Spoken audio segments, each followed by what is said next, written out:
I see the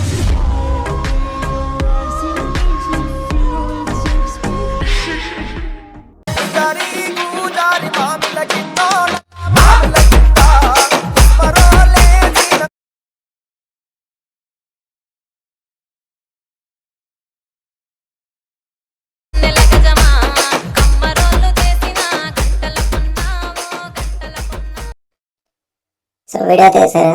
so ఇప్పుడైతే మీకు డిస్క్రిప్షన్లో beat mark and Sheikh effect link అయితే ఇస్తాను. So beat mark red motion అయితే ఇంపోర్ట్ చేసుకోండి.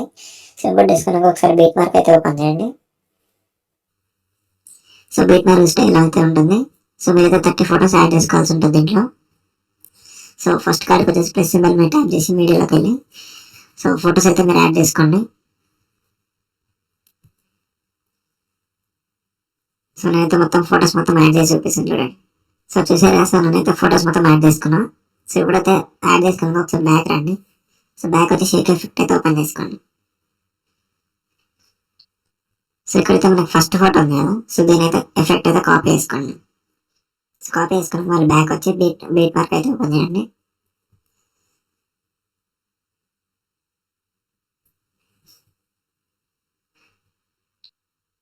చూసారా. సో ఫస్ట్ అయితే మనకి ఫస్ట్ ఫోటోకి అయితే ఎఫెక్ట్ అనేది కాపీ చేసుకోండి. సో పేజ్ చేసుకోండి. సో పేజ్ చేసుకున్నాక 1.16 సెకండ్ దగ్గర వచ్చి ప్లస్ సెకండ్ మీద ట్యాప్ చేసి షేప్ అయితే వేసుకోండి. షేప్ తీసుకొని మొత్తం ఫిల్ చేసుకోండి. సో కలర్ అయితే బ్లాక్ పెట్టుకోండి. సో బ్లాక్ పెట్టుకొని 3.07 సెకండ్ దగ్గర కట్ చేసుకోండి. సో ఎఫెక్ట్లోకి వెళ్ళి యాడ్ ఎఫెక్ట్ మీద క్లిక్ చేసి సెర్చ్లో బ్లింక్ అని టైప్ చేయండి. సో మనకైతే ఈ ఎఫెక్ట్ అనేది వస్తుంది. స్టాండర్డ్ సెట్టింగ్ మీద క్లిక్ చేయండి. ఇదైతే మొత్తం ఫుల్ పెట్టుకోండి. సో చూసారా. సో ఇలా అయితే బ్లింక్ అయితే ఉంటుంది అనమాట. సో ఇప్పుడైతే మళ్ళీ బ్యాక్ వచ్చేయండి. అది షేక్ ఎఫెక్ట్ ఓపెన్ చేసుకోండి.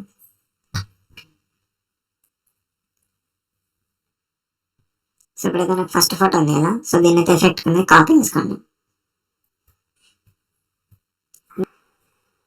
సో మళ్ళీ బీట్ మార్క్ అయితే ఓపెన్ చేసుకోండి.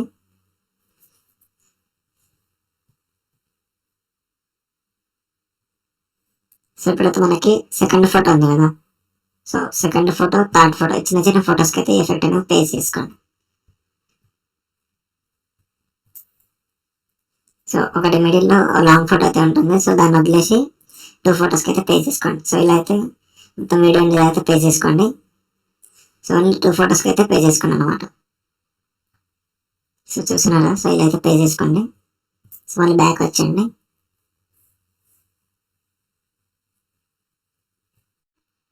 సో ఇప్పుడైతే మనకి లాంగ్ ఫోటో ఉంది కదా. సో దీని ఎఫెక్ట్ అయితే కాపీ చేసుకోండి. సో కాపీ చేసుకున్నాక మళ్ళీ బ్యాక్ వచ్చేయండి.